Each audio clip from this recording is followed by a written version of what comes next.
আসবে তো? তোমায় ছেড়ে কোথায় যাব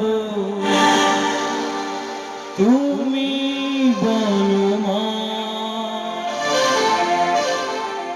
এমন স্নেহ কোথায় পাবো তুমি বলো মা।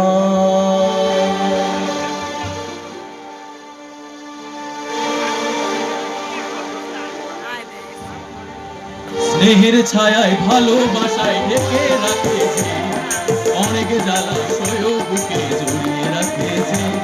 স্নেহের ছায়ায় ভালোবাসায় ঢেকে রাখেছে, অনেক জ্বালা সয়েও বুকে জড়িয়ে রাখেছে।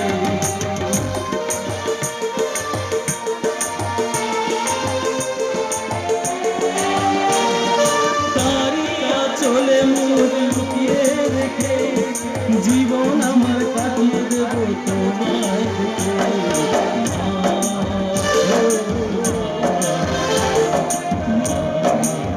আমার মা,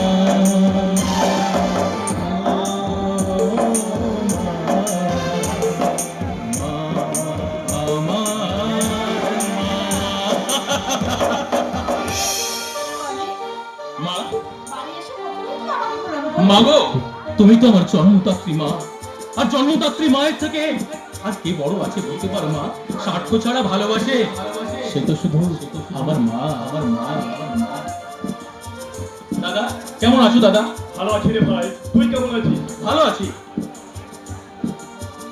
আচ্ছা অমিত, তোর পড়াশোনা সব শেষ হয়ে গেল? হ্যাঁ মা, আমার পড়াশোনা একেবারে আমি শেষ করেছি, তারপর আমি বাড়ি এসেছি। এবার এবার শুধু একটা ভালো চাকরি পেলেই।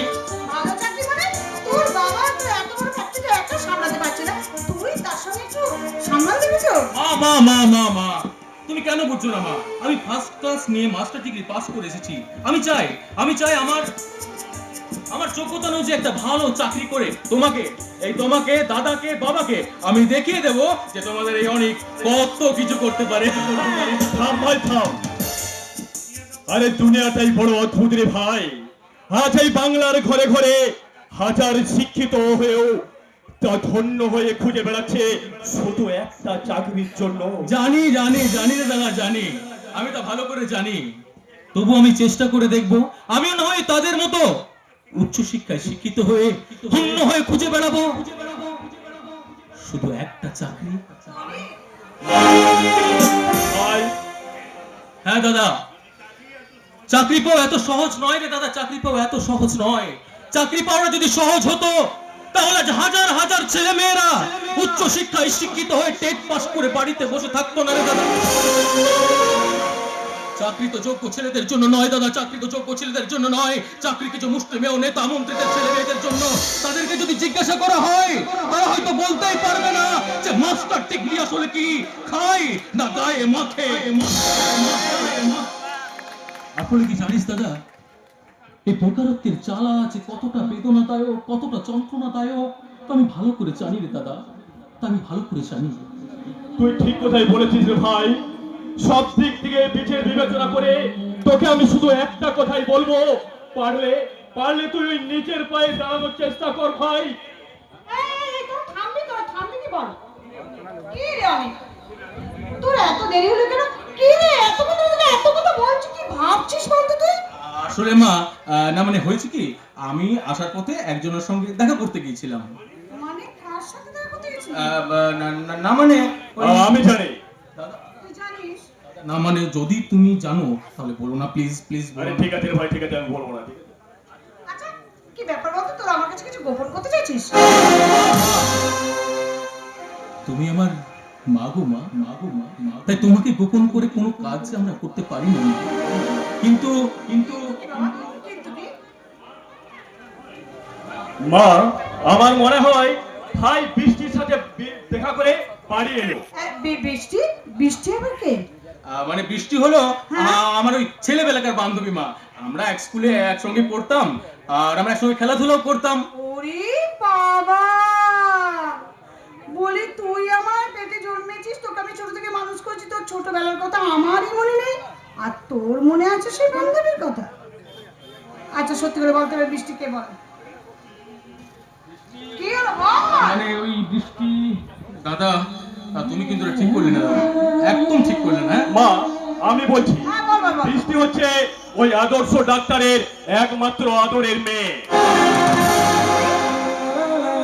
মানে আদর্শ ডাক্তার?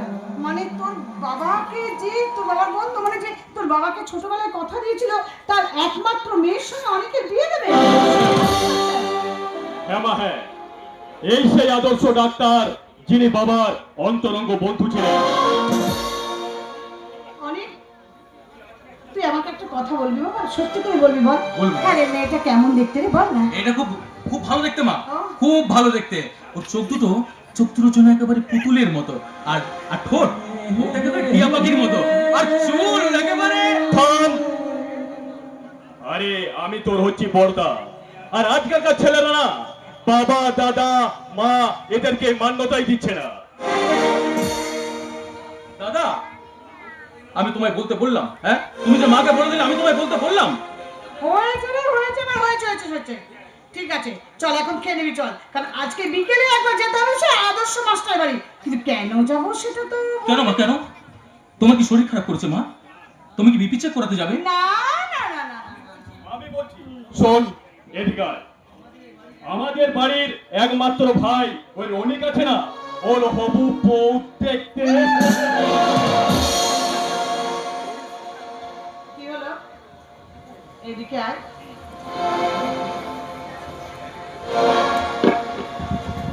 লা লা